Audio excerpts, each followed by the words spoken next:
I'd like to talk a little bit about a friend of mine and Bob Young. Bob is the co-founder of RedHat, which is a huge success here in the Triangle.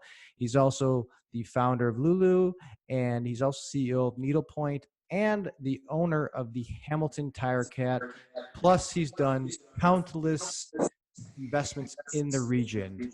So as we move forward here, I would love to introduce my friend Bob Young, who can come on. And Bob, to start off here, how I always like to have these conversations is just for the people that don't know you, a few people probably in the crowd that don't know you, give us a little bit of background on yourself.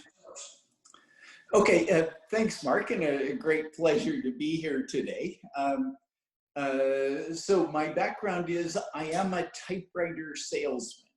That is what I do. So if your audience isn't interested in typewriter sales, they can tune out now because that's what we're going to talk about. But as a sales guy, and given the vast amount of compensation you're giving me to appear today, I'm wearing my Lulu hat. And the longer we talk, the more impressions your audience will be subject to, and they will all go to lulu.com to publish their books. But fundamentally, to answer your question, I am an early stage entrepreneur.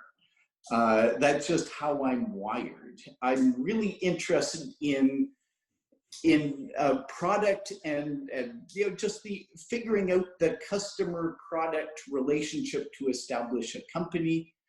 Once that is figured out, my boredom threshold kicks in and I lose interest. So I'm not a business manager in any way. And as anyone who has ever worked for me will know, my business management skills are really bad. But yet, I've had a fair amount of success starting small businesses because that's what I enjoy doing. So the title and the topic of this, and we'll jump in this in a second, is why customers are more important than raising money. But before we hit on that, in today's economy, unemployment's at a record high. There's a lot going on. There's a lot of people thinking about transitioning into entrepreneurship themselves, right? Yep. So you had sold Vernon Computers to Greyvest, right? You made a pretty decent chunk of change, and all of a sudden Greyvest stock tanked, and you were unemployed, 3 kids, mortgage, a family. So there might be people on this particular virtual meeting that may be in a similar situation. So what advice would you give them in that particular case about how to either jump into entrepreneurship or work through that particular hurdle? Yeah. So the easy answer to that is there's no point whining about your situation because even your spouse will get tired of listening to you. And the whole trick, it's I think the Chinese expression, but anyways, there's a great expression of a journey of 1,000 miles starts with a single step. And that's my number one advice is just keep moving. I don't care if you move in a good direction or a bad direction, as long as you're moving, you're learning new things. So my favorite specific to anyone listening today, spend time on sites like Shopify because it is easier than ever to make money on the internet, and it's easier than ever to serve and build a customer list. You don't have to rent office space anymore. You don't have to buy a photocopier or a fax machine. You can launch your business from your spare bedroom in your pajamas. And all the tools are out there on the internet. Yeah, that's great advice. I think that it's so easy right now to start a business, and there's so many tools out there, from Shopify to selling your products on Amazon, Etsy. There's just a ton of ways to get moving and moving forward. Just keep pushing things forward in a positive motion. Okay, so let's kind of push forward here to, moving into, why do you consider yourself an early stage startup guy? Well, people accuse me of being humble and sort of they say it as a compliment. I think of my humility as simply a result of having a lot to be humble about. So the nice thing about early stage is there's no one to tell you you can't do it or that you aren't good enough. So when I came out of college, I qualified to get a job as an assistant bank manager in some suburban bank. And the reason I didn't take the job is I could see how there were a whole bunch of other assistant branch managers and a whole bunch of other suburban banks who were going to be competing for that bank manager job. And I'm the dumbest guy on this Zoom call, and I'm the laziest guy on this Zoom call. And I realized I would never be successful in that environment. There would always be someone who was more talented, who was more handsome than I was, who would get the next job. Whereas if I start my own little business, it's only my customers who judge me. And if I can look after my customers, if I can do something for my customers that other people are not doing for them, then it doesn't matter if I'm the ugliest guy they've ever dealt with. It's a more, at least in my mind, a fairer world, because it's all about your customer, and your customer doesn't care, your gender or your race. They care about whether you are making their lives easier or better in some way. And if you can do that, you can be successful. And I've had a fair amount of success by keeping focused on not what my competition is doing, not what my staff are telling me, but what my customers are telling me. So what is one area, so what's one piece of advice that you would get around, let's call it customer obsession, right? What is it, what should they be focused on? Are there certain metrics, or is just, staying in constant communication with them? Yeah, Mark, and I'm not picking on you for this, but just in my background of being the dumbest guy in the room, I'm not a big fan of things like excellence or obsession or passion, because these are all things that are hard to achieve. I like the easy stuff. So I suppose other people might call it an obsession, because if you listen to my colleagues over at needlepoint.com, one of my current favorite projects, they will tell you that I get really boring on the topic of customers. And that every time they ask me a question, I always somehow put a plug for, I don't know what the answer is, but our customers do. Let's go ask them. And so it's more a consistency, I think of it, as being, as opposed to an obsession or a passion or anything else. It's just, the sun comes up in the morning, you know the sun's coming up. Well, your customers are paying your bills. You had better be nice to your customers.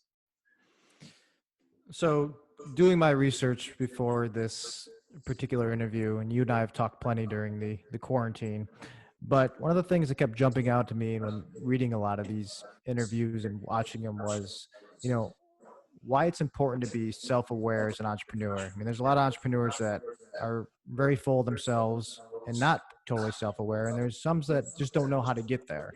So again, why is it important to be self-aware as an entrepreneur?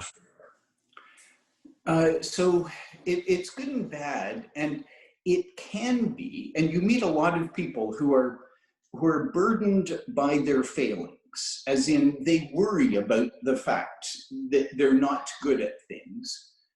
And they're always intrigued talking to me, because I can articulate with much more authority and clarity the things I do badly than the things I do well. And I've often wondered, what's the difference between the two of us? My friends who find their failings are holding them back, and an idiot like me who has many more failings than they do, but yet somehow I've achieved some success. And it is, again, this is, I warned you, I get boring on the topic of customers, it's not about me. Like, it doesn't matter that I'm the laziest person on this Zoom call. It doesn't matter that I'm the dumbest guy on this Zoom call. And by the way, I'm not kidding. My father has my high school transcripts that document the fact that I am the dumbest guy on this Zoom call, and he pulls them out every now and again. The point is, if you can find a role where it's not about you, it's about something else. It's about the machine you're building. In my case, as a typewriter salesman, it's about my customer. Then it doesn't matter that I'm the biggest idiot in the room. What matters is that I listen and understand my customer's situation well enough that I can do something for that customer that he cannot find, or she cannot find anywhere else. So we're talking about when you started RedHat, right? And at that time, nobody was giving access to their source code, the big players. So give us a little more context around, the founding of RedHat and how that all started. And was it from talking to customers, or was it just something like, oh, you read somewhere? So give us a little more context behind that. Yeah. So this is 1991. And I was, in fact, still working for my previous company that I had sold. But we were trying to get into the the larger computer rental business, the Unix workstations. So I was hanging out with all these Unix geeks, and what they were all talking about at that time was free software, the Free Software Foundation, the GNU public license, the X Windows system, and some of the efforts to build a collaborative operating system that would work on the IBM PC, because Windows wasn't really an operating system. It was, as the joke went back then, DOS wasn't an operating system, it was a bad collection of device drivers. And so for all your techs on this call, they'll know that reference. So there were a lot of people in the early days of the internet, a lot of engineers going, but we need a better operating system on all these PCs we own. And there was all this collaborative effort to write this software. And I would ask these guys, about this free software, because I'm a good capitalist. And I was asking these guys, so where is this from? And they would answer with questions like, well, it's from engineers according to their skill, to engineers according to their need, which kind of stopped me, because if you've ever read any Karl Marx, that is straight out of the Communist Manifesto. And I'm going, no, so this can't work, was my early conclusion. In 1991 and 92, when I first saw this, I knew for certain there was no future to the free software or open source movement. But yet, every year that I hung around from 91 to 92, 92 to 93, instead of going away, this software was getting better. More people who I had respect for were using this free software. And so I stopped and said, well, hold on, what the hell's going on here?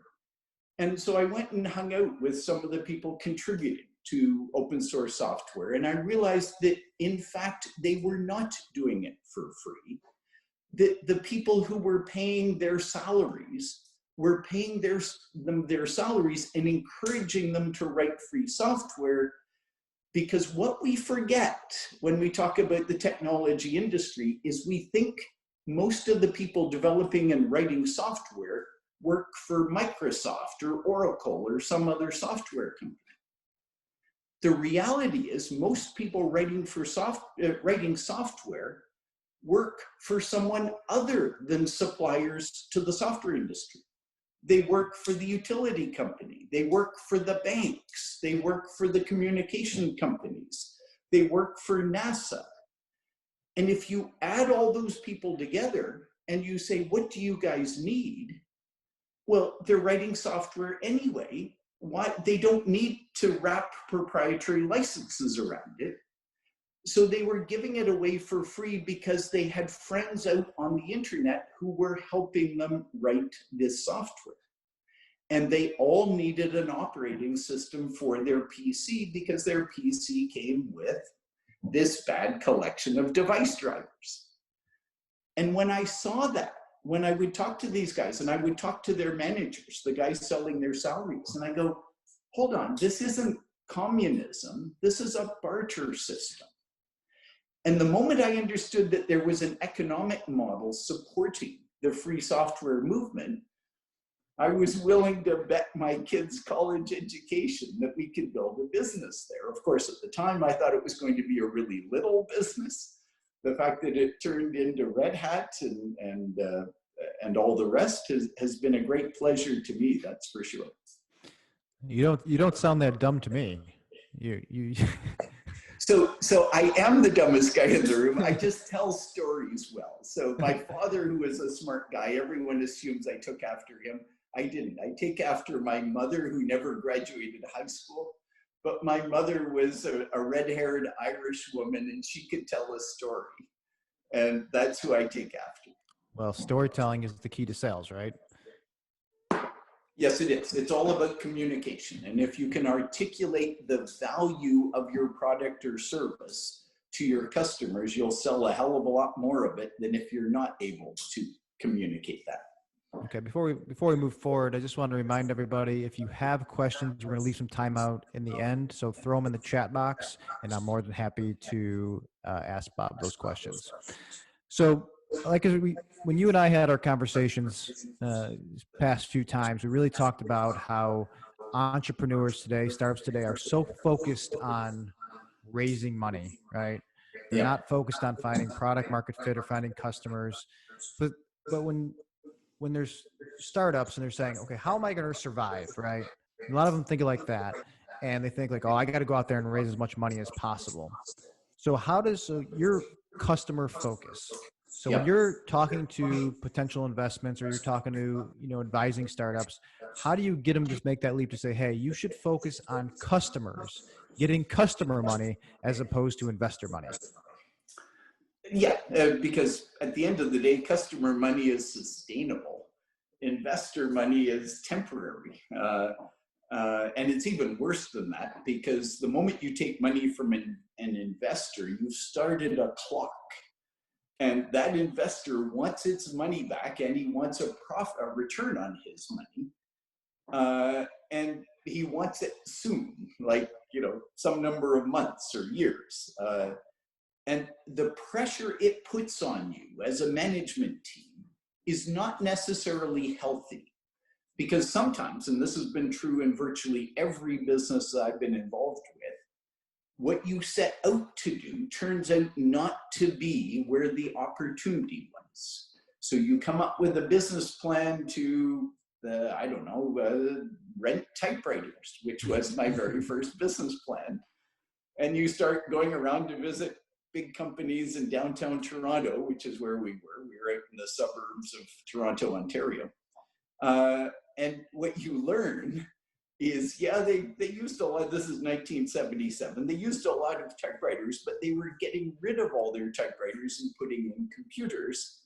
And very quickly, we had to morph from being very talented mechanical typewriter repairmen and managers and to being computer technicians, because had we not made that transformation, but had I had investors who had put money specifically behind typewriter sales, I would have been restricted from making the move. My board of directors would have criticized me, saying, but no, you're supposed to be successful here first. Or they might have pulled their funding when they realized typewriter sales wasn't going to work. So there's a lot of burden that comes with investor money that doesn't come with customer money. Customers are giving you the money because you're giving them something of value. And if you give them something of value, they'll give you more money. So and by a value, simple test, is it either increasing their sales or reducing their costs? If it does one of those two things, your customers will never stop giving you money, because the more money they give you, the more it increases your sales. Facebook, Google are great examples of that one. Companies who reduce your costs, I don't know, Amazon is a good example of a company that's built billions of customers because they'll sell you toilet paper at a lower price than you can buy it anywhere else. So my co-founder, Keith, he threw a question here that I think is quite timely. And he said, what advice do you have for someone to be really sure their idea is worthy of investing in and launching, like a checklist of things to do to ensure your idea is worth productizing and launching? And then when you do know, when is the time to go all in? There's a lot there. Yeah. So let me start with the first part of that, though, is either have a passion for the problem yourself, as in scratch your own itch, or have a partner who understands the problem and help him or her scratch their itch. So by that, my favorite current project, because it's simply going so well, is my wife's needlepoint business. She started with a little needlepoint shop here in Raleigh, North Carolina. She is now one of the biggest needlepoint retailers on the internet. It's going extremely well. She has a team of highly motivated people working with her. And she did it because she was a lifelong needlepointer. She had gotten into it when she was a teenager. And she started a needlepoint shop because there wasn't a good needlepoint shop in Raleigh, North Carolina. That was her whole motivation. And so today we are so well respected in the needlepoint world because every decision we make is made by someone who really cares about stitching needlepoint. And they understand the customer joy, the customer satisfaction of stitching needlepoint. In a way that our customers just resonate with everything from our marketing to our product design, because both our marketing and our product design, the buzzword these days, are authentic. We didn't set out to be authentic. We set out to look after our customers. But because we were one of our customers, Nancy was, it was very straightforward for her to understand what our customers cared about because they were the very things she cared about. And then kind of so when does a startup entrepreneur, when do they know to go all in, right? When should they go all in? So let's say they have a full-time job or a part-time job. Yeah. When should they go all in? Okay, your customers will tell you that. And you know, the data doesn't tell you that. The data is one step removed from your customers. So yeah, you got to manage the data and you have to study and understand the data. But the data is simply all your customers collected together. You know, when you think about it, that's all data, good data actually is. So if you don't understand your customers as individuals, you won't understand your data. But if your customer growth rate, if your customers start telling new customers, if the word of mouth machine kicks in and you find that you're seeing this 10% per month growth rate that we all like to see as early stage guys, and the beauty of small numbers is you can grow 10% a month quite easily. Hell, if you only have 10 customers, adding another customer is really easy. And that's when you'll see that growth rate and you'll see the customer behavior where your customers are telling their friends about your product. And now you're getting more customers without having to buy more Google ads. And that is the signal that you can invest in. And for that matter, that's the signal that VCs are looking for. And if you're in a capital intensive product where you need millions of dollars to build a big factory to serve that market, for all that I talk about customer money all the time, there is a role for my friends who are in banking, that's for sure. Thank you. So obviously we're seeing a theme here, right? Customers, customers, customers, customers. But people are just not good storytellers. They don't know how to articulate their product or service in a way, even though they might be solving a need. So, what is, in your opinion, in all the years doing this, what is the art of storytelling? Uh, well, the number one rule for storytelling and every other thing you can name in human existence is practice. The more storytelling you do, the better you will get at storytelling. Provided, of course, you're sufficiently humble to judge the feedback. So you have to improve your storytelling. You're not just trying to do more storytelling, you're trying to improve your storytelling. Hell, if you're writing C code as a coder, you're not trying to write more code, you're trying to write better code. If you're a finance guy and you're writing spreadsheets, you're not trying to write more spreadsheets, you're trying to write better spreadsheets. That commitment to being a little bit better every day is a key component to it. And for an idiot like me, it's a really easy trick because I do things so badly, it's really easy to do it better tomorrow.